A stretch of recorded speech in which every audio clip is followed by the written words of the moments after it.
Friends, Baakiyalakshmi serial next promo என்ன மாதிரியான twist ஆக்க போகுதுன்னு பார்க்கலாம். இங்கே நீங்கள் இருக்கலாம், ஆனால் இங்கே பாக்கியம் இருக்கக்கூடாதுன்னு சொல்லிட்டு ராதிகாவுடைய அம்மா சண்டை போட்டதோ உடனே ஈஸ்வரி பாத்தியா பாக்கியா, அதுக்காக தான் சொன்னேன் இவங்க யாருமே இங்கே இருக்கக்கூடாது. என் பையனே அங்கே எந்த அளவுக்கு உயிருக்கு போராடிட்டு இன்னும் கண்ணு முழிக்காமல் இருக்கான். அதை நினச்சி சாப்பாடு தூக்கம் கூட இல்லாமல் நாங்கள் இங்கே உட்காந்துட்டு இருக்கோம். ஆனால் அதை பற்றி நீ கவலைப்படாமல் உன் இஷ்டத்துக்கு வந்து நீ பேசிட்டு இருக்கேன்னு சொல்லிட்டு ரொம்பவே கோவப்படுறாங்க ஈஸ்வரி.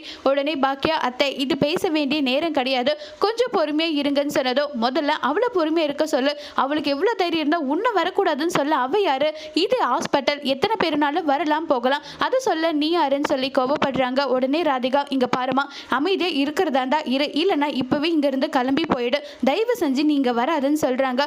உடனே எழில் வந்து, இங்க பாருங்க தேவையில்லாமலாம் பேசாதீங்க, என்னுடைய அம்மாவுக்கு இங்க இருக்கணுன்றது அவசியம் கிடையாது, உங்களுடைய மாப்பிள்ளை தான் என் அம்மாவுக்கு கால் பண்ணி என் உயிரை காப்பாத்துன்னு சொல்லி கெஞ்சினாரு. அந்த ஒரு கர்ட்டசிக்காக தான் என் அம்மா இருக்காங்க, இனி இங்க இருக்க மாட்டாங்க, வாமா போகலன்னு சொல்லிட்டு எழில் பாக்கியா அங்கிருந்து கிளம்பி போறாங்க.